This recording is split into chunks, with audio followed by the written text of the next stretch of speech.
On est mercredi et j'ai eu mon deuxième rendez-vous de suivi avec le nutritionniste ce matin et c'était trop bien, trop intéressant.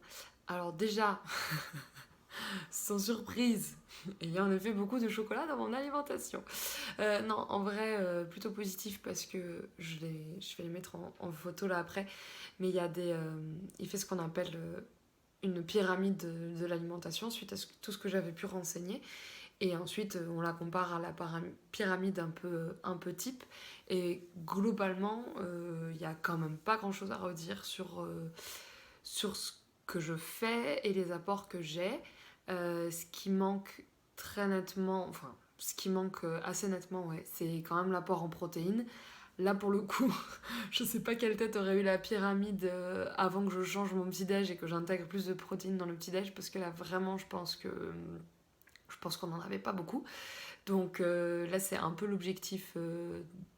En gros, c'est un peu l'unique chose qu'il faut que je réussisse à mieux intégrer dans mon alimentation, c'est plus d'apport en protéines, notamment par exemple avec des produits laitiers. Mais là, par exemple, ça je le savais pas, mais produits laitiers, un yaourt n'a pas la même apport en protéines que par exemple un fromage blanc ou des petits suisses. Et ça, bon, il aurait suffi que je regarde derrière les emballages, mais je ne le savais pas. Donc voilà, bon, évidemment, je peux manger plus d'œufs si je veux également. Les légumineuses, il y a aussi d'apport en protéines, mais pour que ça marche, faut quand même en manger beaucoup. Ça serait bien que j'intègre du coup quand même un peu de soja et ce genre de choses dans l'alimentation. Donc bon, je suis pas fan, mais je me dis que je peux commencer je peux en semer un petit peu dans des trucs avec de la sauce, etc. Ça sera bien. D'un point de vue chocolat, je lui ai dit que j'avais quand même très honte. Donc en haut de la pyramide, vous avez vu, il y a du coup 2 carrés de chocolat. Alors il m'a dit non mais le but c'est pas d'enlever le chocolat. J'ai dit bah de toute façon c'est pas quelque chose que j'aurais fait. Mais c'est un peu ce que je disais, en fait des fois je sens que par moment je vais manger un carré de chocolat parce que j'ai trop envie de ce moment plaisir. Mais il y a d'autres moments, j'ai vraiment besoin de chocolat. Et en fait, c'est ce besoin, cette nécessité qui est un peu révélatrice de quelque chose qui manque dans mon alimentation au quotidien. Et donc, en fait, c'est ce qu'il faut un peu essayer d'éliminer, entre guillemets, parce que c'est juste que c'est un peu la preuve d'une. Pas d'une carence, on parlerait pas d'une carence tout de suite, mais un peu la preuve qu'il y a quelque chose qui manque dans le quotidien. Et le saviez-vous? Pour les produits laitiers, on considère que c'est un bon apport en protéines quand il y a 10 grammes pour 100 grammes. Et typiquement, les petits Suisses, c'est vachement bien manger des petits Suisses. Et c'est un peu moins marketé que le skyr. Le skyr, c'est un peu le nouveau truc à la mode. Et du coup, c'est hyper marketé, c'est plus cher, etc. Spoiler, je ne trouve pas de petits Suisses en Espagne. Donc je pense qu'on est sur le même combat que la compote. Mais voilà. Après, comme j'ai une course ce dimanche, on en a profité pour qu'il commence un peu à m'expliquer quelle est la logique derrière la préparation d'une course d'un point de vue alimentation, évidemment. Et donc c'était hyper intéressant. Et notamment qu'on va aller taper dans certains réservoirs en fonction de l'intensité de l'activité qu'on va faire. Donc par exemple, si on est sur une activité qui est plus du sprint, on va aller taper dans un réservoir qui est la créatine. Bref, ça me parlait pas avant, mais voilà. Pour une activité qui est plus de la course, ça va être le glycogène, donc la forme de stockage du glucide. Et quand on est plus sur de la marche, on va être sur des lipides. Et donc, en gros, pendant le trail, ce qu'on va aller consommer, c'est le glycogène. Et une fois que ce réservoir de glycogène il sera trop bas, c'est dans les lipides qu'on ira taper. Mais sauf que quand on ira taper dans les lipides, évidemment, l'intensité à laquelle on est capable d'être va diminuer. Et du coup, on bascule sur quelque chose de moins intense. On n'est plus capable de garder cette intensité un peu plus moyenne. Et donc l'objectif, et ça c'est mon moment préféré d'avant trail, c'est que on a une première étape qui est de recharger en glucides, donc la recharge glucidique, de 3 à 4 jours avant.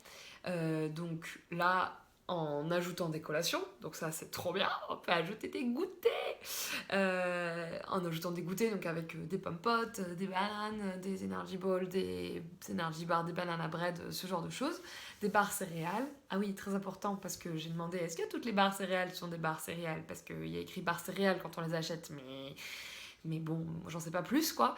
Et donc là encore, spoiler, il faut regarder la composition.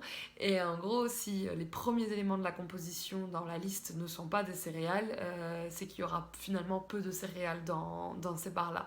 Puisque l'ordre dans lequel c'est écrit, c'est par un peu ordre de proportion. Donc voilà, donc je me suis aperçue qu'évidemment les barres céréales que j'avais achetées bien gentiment, bah elles étaient pas bonnes. Mais bon, il vaut mieux le savoir maintenant. Et ensuite, pour la recharge glucidique, on va aussi adapter du coup le repas en ajoutant des féculents et en diminuant un peu plus les lipides. Donc typiquement en diminuant le fromage, les graines et ce genre de choses. Donc voilà. Et après, donc ça c'est la veille de la course, c'est ce qu'on va appeler l'épargne digestive. Et donc là, on va vachement réduire l'apport en fibres et donc c'est-à-dire moins de crudités, de légumineuses. Si légumes, il faut qu'ils soient bien cuits. Et on va surtout, voilà, typiquement le riz blanc, c'est bien. Et donc je dis, mais je mange quoi? Des pâtes et des œufs? Il me dit, bah oui, je dis ok, ça me va. Et si je fais un truc un peu plus sympa et un peu meilleur, je peux en effet rajouter des légumes. Et ce que je ne savais pas du tout, bon, de base, je sais que c'est important d'anticiper l'alimentation et donc de boire de l'eau beaucoup, mais surtout qu'en fait le glucide peut se stocker seulement s'il a assez d'eau. Donc en fait, là, pendant la phase de recharge glucidique, il faut boire au moins 3 litres d'eau par jour pour qu'en fait les glucides que je suis en train de rajouter dans mon alimentation puissent réellement être stockés et que je puisse réellement augmenter le niveau dans mon réservoir. Parce que sinon, ça pourrait être un peu en vain. Et voilà. Et après, j'ai posé, comme d'hab, ma question existentielle de quand est-ce que je prends le petit-déj, est-ce que je me lève plus tôt, pas plus tôt. Donc bon, ça dépend toujours de l'heure de la course, mais en gros, si j'arrive à être levée 3 heures avant, je peux faire un petit-déj normal, style les ball cakes, par exemple. Mais si c'est pas le cas, 1h30 avant la course, le début de la course, être sur des bananes, des compotes, des energy balls, toutes ces collations, les collations du sportif, comme ils disent. Donc voilà, donc ça c'était vraiment super intéressant. Et ce qui est chouette, c'est que j'ai quand même un dernier rendez-vous qui sera prévu avec lui en juillet pour pouvoir écrire pour le coup très précisément le plan d'avant-course et le plan de course de fin août. Mais là c'est chouette parce que ça me permet ça me permet de me remettre un peu en jambe sur ce sujet-là avec la course que j'ai dimanche. Et je vais pouvoir aussi tester des nouvelles barres et ce genre de choses. J'ai fait mes barres énergétiques de nouveau. Donc voilà, je débrieferai tout ça dimanche après ma course, enfin ou lundi quand je me serai remise de mes émotions. Et une autre question existentielle que j'avais et que je lui ai posée, c'est quoi manger, quand manger avec mes entraînements. Parce que typiquement, le mardi soir, j'ai fractionné, mais le soir, et je rentre chez moi vers 22h30, 23h. Et je pars de chez moi vers 19h30. Et du coup, quand je rentre à 23h, je sais jamais trop quoi manger, sachant qu'en plus le lendemain, le mercredi, donc souvent je pars le matin, soit pour faire mon cross-training, soit pour courir. Donc finalement, j'ai 2 entraînements rapprochés, donc voilà, je sais jamais quoi faire. Donc ce qu'il m'a dit, c'est que soit avant mon entraînement, 3 heures avant plutôt, ouais, 2-3 heures avant, je fais un vrai repas. Et ensuite, en rentrant, je me fais une petite collation, un peu comme ce que je pourrais manger au petit-déj. Soit je fais une très grosse collation avant l'entraînement, donc avec les collations sportives classiques, et plus léger en revenant, mais avec des sources de glucides et de protéines obligatoirement, donc par exemple œufs et pâtes. Parce qu'après le sport, ça, bon, je suppose que tout le monde le sait, mais moi je savais pas. Enfin, je me suis jamais vraiment trop posé la question. Mais du coup, il y a besoin de redonner des protéines pour le muscle et des glucides pour l'énergie. Et donc, après le sport, c'est bien d'avoir cet apport-là. Et ensuite, le lendemain matin, avant mon entraînement, je fais une petite collation, un truc léger mais qui me donne un peu d'énergie. Et en revenant de l'entraînement, cette fois, je fais mon vrai petit-déj classique. Voilà, si jamais ça peut, ça peut servir. Et surtout, bon, en vrai, ça me fait un mémo à moi de vous raconter tout ça.